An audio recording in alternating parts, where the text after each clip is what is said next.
Do you want to know the secret to dehydrating ground beef? Well, I've got 5 of them for you today, including one from a very famous backpacking chef.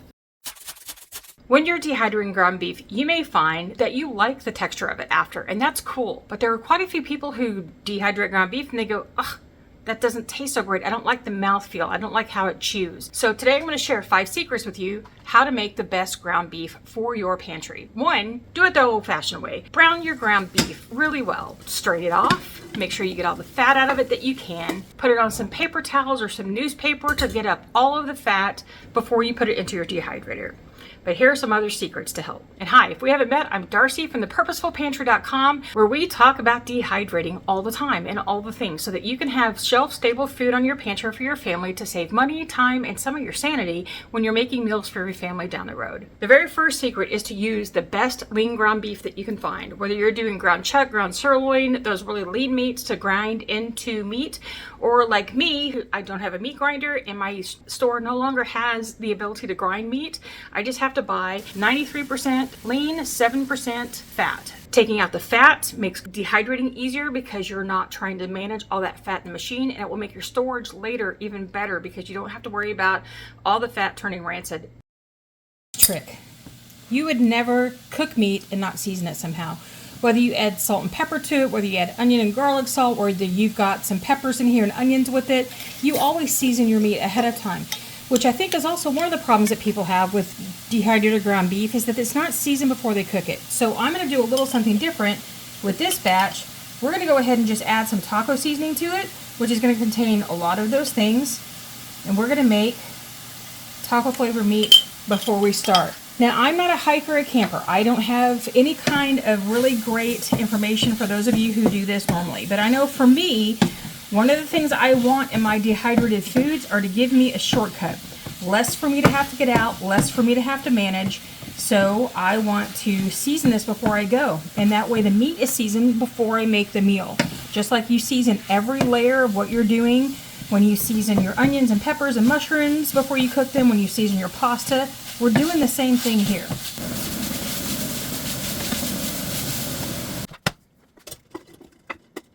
One thing I neglected to mention, that while you're dehydrating your beef, you should also use the same process as it's drying to make sure that you've patted off any kind of fat within the drying process as it comes to the surface.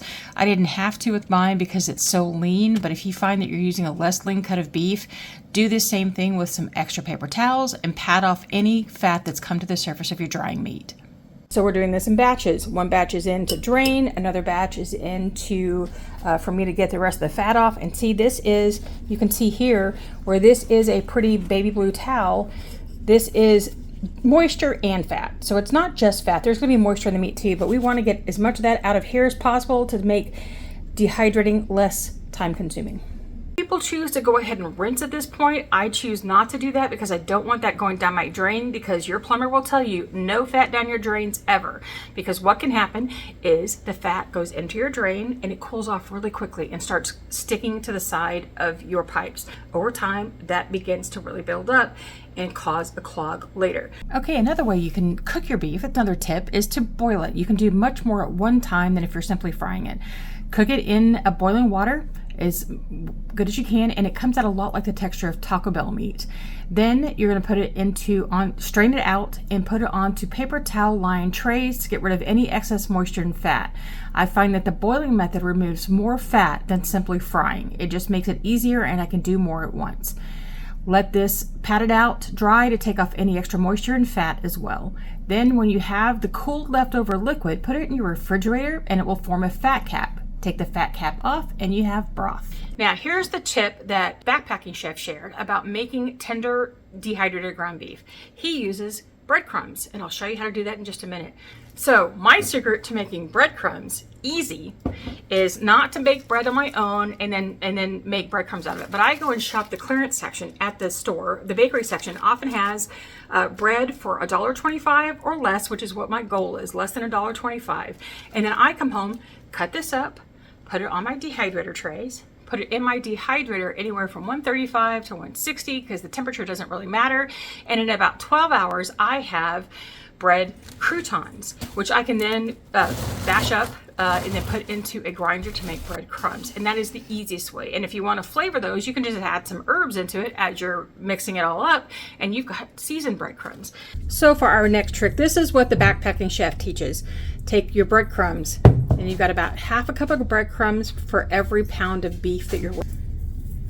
So we've added it. If you find that you've got a couple of chunks in here, which I always do, you can just do that. It's not that big of a deal. Now, just start working it in. What you don't want to do is overwork this like a meatloaf, like you wouldn't want to overwork a meatloaf. Get it incorporated, but don't do too much. All right, you want to break it up. Oops, sorry, got that close to me. You want to break it up because you don't want, big chunks of this. You want small crumbs. Let's get cooking. You can see this meat is just a little less refined, a little less defined in its shape. But there you go. That's what it's when it's cooked. Okay, I'm going to be honest with you. I have never tried this before, but this is something that I wanted to do to show because I do it with the regular beef. I don't ever do it this way. And I'm finding that mine is becoming really, when I try to squeeze out all of the moisture, the clumping of it really does shine through. So what I'm going to do is walk through here with my fork and just break up these clumps. And then as they dry, I'm pretty sure they will go a little more. Have you done this before? Have you tried this version of it before? How did it turn out for you? How did you like it? Let us know your thoughts on this trick for doing dehydrated beef. Okay, so the next thing we're going to do is we're going to weigh and measure this beef to know how much we need to put back into it in order to rehydrate it on its own. I don't usually ever use it that way. I put it into something that already has liquid so I don't worry about it, and I can always add a little more liquid if I need it be. Put your bowl on your weight on your scale, then you're going to tear it out so that you can get back to 0 because you don't want to use the measurement of your bowl. Then this is 1 pound of ground beef, cooked and defatted the best we can, which came out to just shy of 11 ounces. Okay, we're just going to round it up to 11 ounces. So you're going to make a notation in your book, whether you use this one or any of your other ones. Set this aside. We're just going to flip back to the beef section, which I've already marked. And so I've taken notes. So what I do is I also make a note that you can go 145 or higher. That should be the minimum, even if it's cooked, the minimum you should dry this at. That would be 62C and up.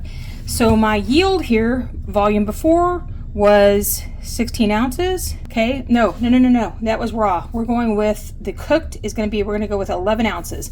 So now we know how much it weighs now. Once it's dehydrated, we'll weigh it again, come up with our amount to know what the difference is in water. So weight before, and that's volume. Darcy, pay attention, 11 ounce. We're doing this. You can do this by volume if you wish, by the cups, by the serving sizes, however you need to do it. Okay, so here's our tray. We're going to go ahead and just keep 1 pound on its own so that we can make sure that we do the weight after. We want to make sure that we keep one test patch. Okay, we need to do a different mat than that. We're going to need a bigger mat. Now, if you felt like you wanted to spread this out on 2, it's fine. If because you still are going to know those are your control trays, and you'll know what it dries at. And we want to give it some space because we don't want this piled up, so we are going to take a second tray. Now, if you have an Excalibur, you can put that all on one tray. It'll work just fine. If you have a larger one, this is a 6-tray Kasori, so it takes a little less per tray than a larger machine. Okay, so we know these first 2 trays are going to be our test ones. Put some of the bigger pieces there, the smaller pieces here. And if you find any of these pieces that are kind of big, it would be helpful to break them up a little bit to make the drying time more even, and to make sure the inside of that meat gets all the way dry. And then put these in the dehydrator. Here is our last tray going into the machine. We're going to turn it on. We're going to set our temperature to 145 or higher, anywhere higher, and it would be 62C and higher. Let's see, right here for beef jerky, we typically say 160 as the good safe temperature for everything. but because this is already cooked, 145 and up is safe, so you can set it wherever you want in that range. This is going to take between 8 to 12 hours. Typically, it may take you a little longer depending on your beef and on the humidity in your home and the power of your machine. Here we go. So here's one of our trays all done. You can see the meat is brown, it's dry and crumbly. This took about 5.5 hours in my dehydrator.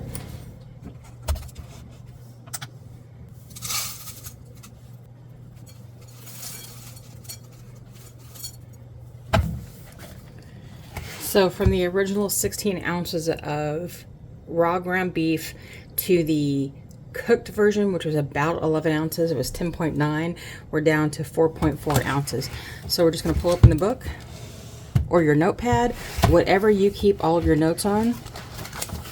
I want to go in here. My weight after is 4.4 ounces.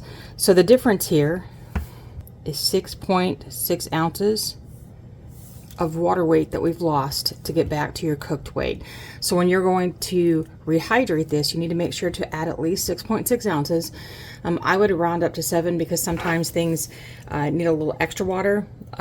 It rehydrates a little differently and you want to adjust accordingly. So you can have it ready and then just add as you need it. Okay, so I know that a lot of my beef came a little smaller pieces, and that's okay. That's just how the beef crumbles. All right, so what we've got here now is 4.4-ish ounces of dried beef. Okay, so I've got 8 ounces of beef broth. This is another secret that I have to making better dehydrated ground beef, is give it some flavor when you're rehydrating it. Don't just do it with water. I'm going to pour all 8 ounces in here. I'm going to stir it up a little bit. Now normally what I do is when I'm adding ground beef to anything like this, I just put it in a pot with whatever I've got cooking and let it simmer along with that stuff. I don't ever do this separately, but if you needed to do it separately, here's how to do it. So we're going to let this just sit here and let's take a look at the other beef that we have. Okay, here is the breaded version of the ground beef. Bigger chunks, still just as crumbly, but you can see the texture is just a little bit different. So I just wanted you to see what that looks like. And we're going to rehydrate just a little bit of it. I don't need to do it all. This one we're just going to do in some water so that you can see what it looks like when it's rehydrated. And it'll take a little while to soak that up since we're just using plain water.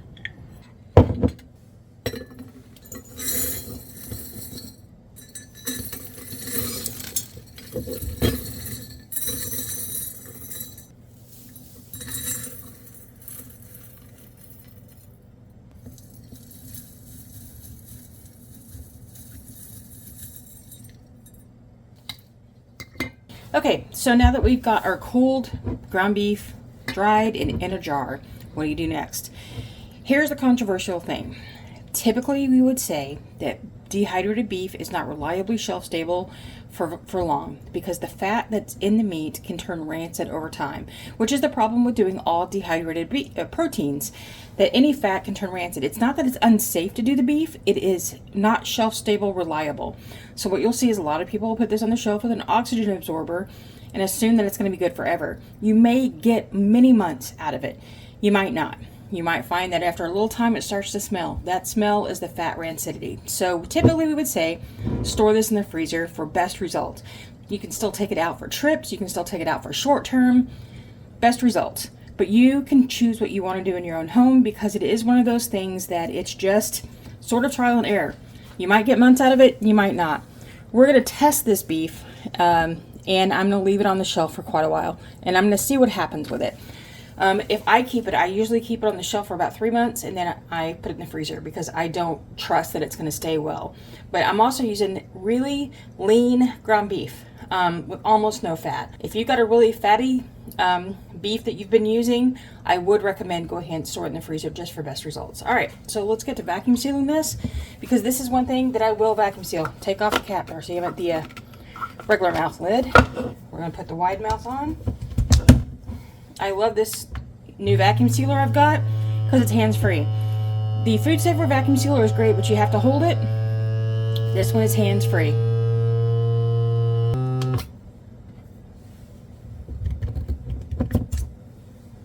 And there we we go. Vacuum sealed ground beef. Put this back on. Okay, I know this is not quite an equal comparison, but you can see this is what the rehydrated meat tastes and it looks like. This looks a lot like ground beef. You know, this is the one with bread to help it make it a little softer texture. This is the one that we just dried. We didn't season it or anything, we just dried it. Season your meat. I'm going to tell you the difference. This one's a little firmer. It's not hard. It's not hard at all. And it does need a little bit more time to rehydrate. And it needs the time to cook and warm up. I mean, that's what they need. This one was a tad bit softer.